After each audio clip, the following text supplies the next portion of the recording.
Good evening, COMS550. My name is Yolanda Goff, and I'm going to do my presentation on relevance for optimal learning. Next slide. Long before Google and Wikipedia, there was the classroom and the teacher.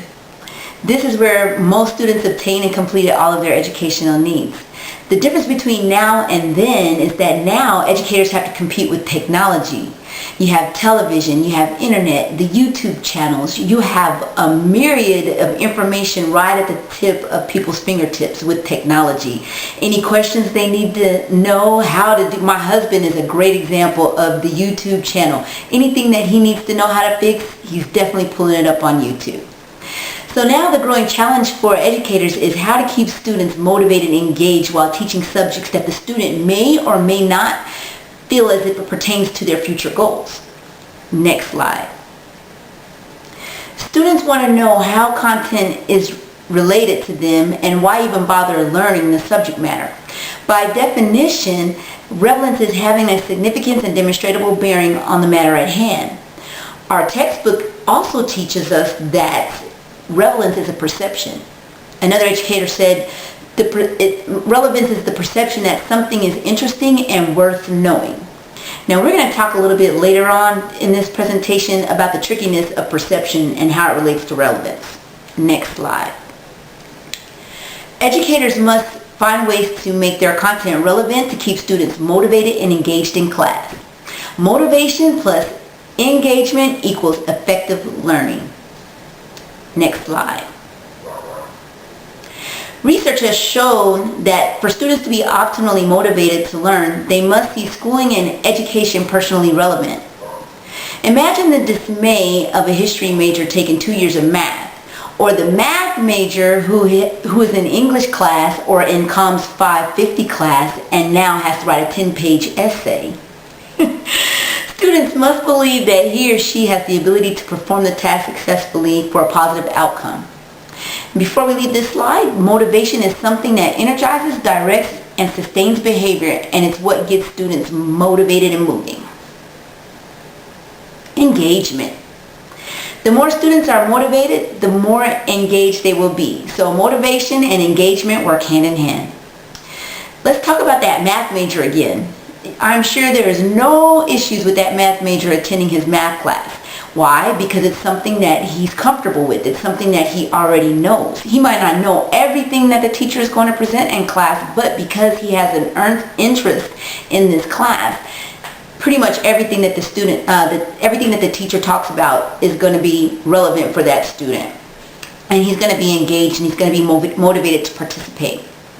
If students feel as if the content is not worth their time or effort, then they won't engage. Now also, students tend to tune out if they feel like their teacher isn't keeping up with what's happening in their world. So sometimes teachers have to find a way to stay connected, and we'll talk about that a little bit more too. They have to find a way to make a connection with the class. They have to find a way to make sure that they're up on all the latest whatever is going on nowadays with students. No matter how disinteresting content may be, once it's determined that the content is worth knowing, then the students will become engaged. Next slide. Relevance. Things that educators can do to help make content relevant to their students. Number one, they can use suspense and keep it fresh. By using suspense, they can offer sneak peeks. What do I mean? A sneak peek can be a little insight on what's coming next in the class. It could be what's coming next in that particular class that day or what's coming next in future classes. Also, they can implement in their lessons a little wild card, a little surprise, like get the students kind of like shake things up a little bit in the classroom. However, instructors, I wouldn't suggest the surprise being a pop quiz. That definitely isn't going to help the students be motivated or engaged in class that particular day. Keeping the material fresh is when the teacher is able to, like I said before, keep up with current times. If there's a change in the material, if there's a change in some part of that content, just making sure that they stay up to date with the changes that are happening. Number two, making it student related or student directed. When teachers give students the autonomy to go out there and prepare lesson plans, it helps the students now first be engaged in the class because they have to participate. And two, this just gives them the sense that they're relevant to the teacher, that they're relevant, that what they have to bring is relevant to that class. Number 3, connect to their lives and what they already know. So making a connection with the students' lives it can be where the teacher now has to do a little bit of investigating. The teacher has to get to know their students in the class. That usually happens like the first few weeks in class. Hopefully the instructor has taken time to get to know their class, get the feel of the culture of the class.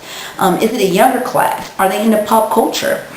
Believe it or not, pop culture is very important to some of these kids. It's very influential. So if a teacher can somehow tie in pop culture with the content that they're teaching, that's another way to help engage and get the students motivated and for the students to find relevance in what the teacher is talking about.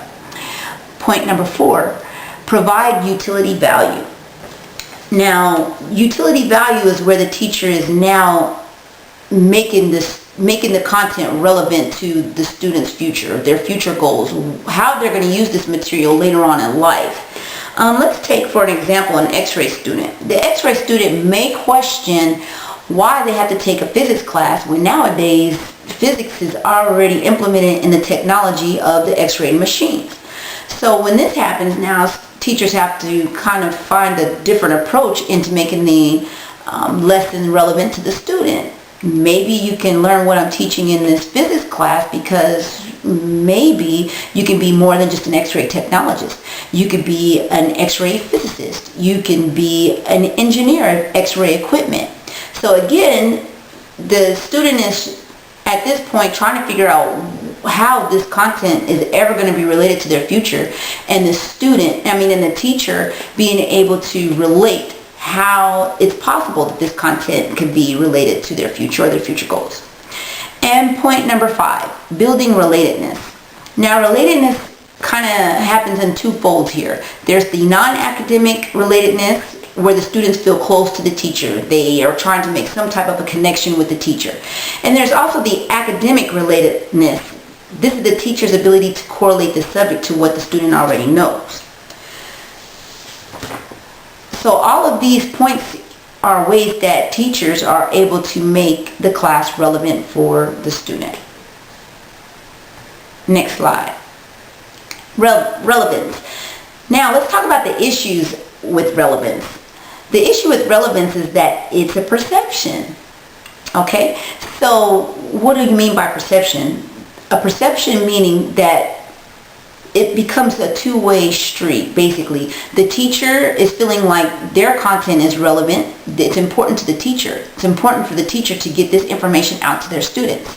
For the students, the perception is maybe this content don't have anything to do with me right now. Maybe I don't want to be bothered with learning it. Maybe it's not important to me as it is important to the teacher.